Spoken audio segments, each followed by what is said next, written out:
Assalamualaikum warahmatullahi wabarakatuh. Saya Adisti Putri, mahasiswi Universitas Islam Ogan Komering Ilir dengan nomor NIM 1220211. Teman-teman mungkin sering mendengar istilah prasa, klausa, dan kalimat, bukan? Semua itu merupakan unsur yang bisa kita temui dalam sebuah paragraf.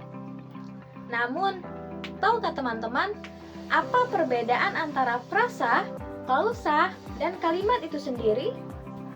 Yuk, cari tahu pengertian dan contoh-contohnya. Yang pertama ada prasa. Prasa adalah pergabungan dua atau lebih kata dasar dengan beberapa karakteristik.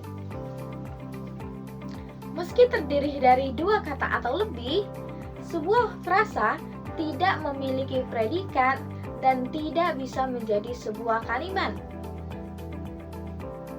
Namun, frasa bisa menjadi sebuah subjek, predikat, atau unsur lainnya dalam sebuah kalimat. Contoh dari frasa itu sendiri seperti pada kata kemarin malam, kaki kiri, meja belajar, dan contoh lainnya seperti bola basket. Yang kedua, ada klausa. Sebuah klausa dapat terdiri dari penggabungan dua kata atau lebih dengan salah satu kata berperan sebagai predikat dan memiliki subjek. Karena dalam sebuah klausa mengandung predikat yang merupakan unsur pembentukan kalimat. Maka, klausa bisa menjadi sebuah kalimat. Selain dapat menjadi sebuah kalimat, klausa juga bisa menjadi salah satu unsur yang terdapat pada kalimat. Namun, untuk membuat klausa menjadi sebuah kalimat, maka klausa harus diakhiri dengan tanda baca. Misal, tanda titik, tanda seru, maupun tanda tanya. Nah, contoh dari klausa ini sendiri seperti pada kalimat ibu menyiram tanaman dan diakhiri dengan tanda titik. Contoh lainnya, kakek bermain alat musik, diakhiri dengan titik. Dan contoh terakhir, kucing mengeong. Dan yang ketiga ada kalimat. Selain frasa dan klausa, unsur pembentuk teks lainnya adalah kalimat. Kalimat merupakan satuan bahasa yang bisa berdiri sendiri dan terdiri dari klausa. Sebuah kalimat memiliki unsur bahasa yang lengkap, yaitu subjek, predikat, dan objek yang membentuk satu kesatuan. Sebuah kalimat dapat berdiri dari dua buah klausa yang dihubungkan dengan kata penghubung. Contoh dari kalimat ini seperti pada kalimat setiap sore ibu menyiram tanaman di halaman. Contoh lainnya, Anggi pergi ke rumah temannya dengan menaiki sepeda. Nah, itulah pengertian dan contoh-contoh dari kalimat frasa, klausa, dan kalimat. Apakah teman-teman sudah menemukan perbedaannya? Selanjutnya, saya akan menjelaskan contoh kalimat SPOK, yaitu kalimat yang mengandung subjek, predikat, objek, dan keterangan.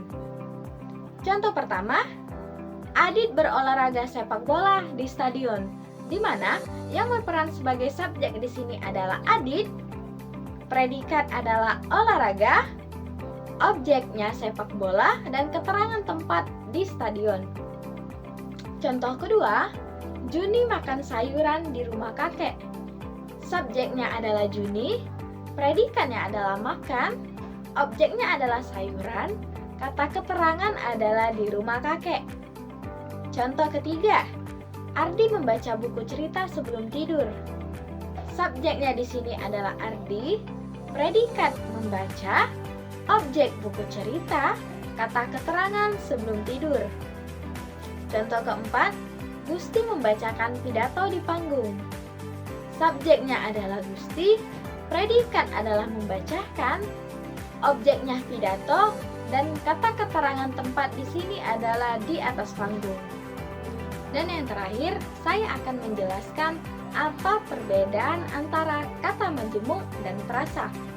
Apakah kamu pernah bingung dengan perbedaan antara kata majemuk dan prasa? Meskipun sering digunakan dalam bahasa sehari-hari, kedua konsep ini memiliki perbedaan yang mungkin belum kita sadari. Kata majemuk terdiri dari dua atau lebih kata yang digabungkan untuk membentuk kata baru dengan makna yang lebih spesifik. Sementara prasa adalah kelompok kata yang tidak membentuk kata baru namun memiliki makna tersendiri. Dalam bahasa Indonesia, kata majemuk dan prasa merujuk pada gabungan dua atau lebih kata. Namun, terdapat perbedaan mendasar antara keduanya. Kata majemuk.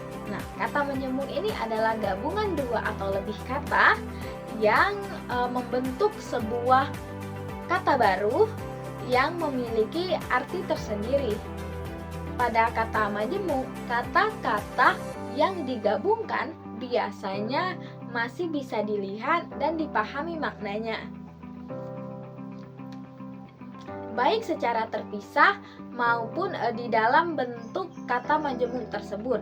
Nah, contoh dari kata majemuk ini antara lain seperti kata anak-anak, kata cuci tangan, dan kata makanan ringan, dan lain sebagainya. Sedangkan prasa itu sendiri merupakan gabungan dua atau lebih kata yang tidak membentuk sebuah kata baru dengan arti tersendiri. Nah, kalau prasa ini tidak memiliki makna tersendiri seperti pada kata majemuk. Prasa terbentuk saat dua atau lebih kata digabungkan, tetapi makna dari prasa tersebut masih tetap bergantung pada makna kata-kata yang membentuknya. Contohnya seperti kata di sekolah, kata pada hari Minggu, setelah makan, dan lain sebagainya. Nah, jadi kesimpulannya, dalam bahasa Indonesia, kata majemuk dan prasa adalah dua bentuk gabungan kata yang berbeda. Kata majemuk merupakan gabungan kata-kata yang membentuk kata baru dengan arti tersendiri. Sedangkan prasa adalah gabungan kata yang tidak membentuk kata baru dengan makna tersendiri. Oleh karena itu, penting untuk memahami perbedaan antara kata majemuk dan prasa dalam bahasa Indonesia agar dapat menggunakan keduanya dengan tepat dalam komunikasi sehari-hari. Mungkin ini saja yang bisa saya jelaskan. Lebih dan kurang saya mohon maaf. Bye-bye. Terima kasih sudah menonton. Assalamualaikum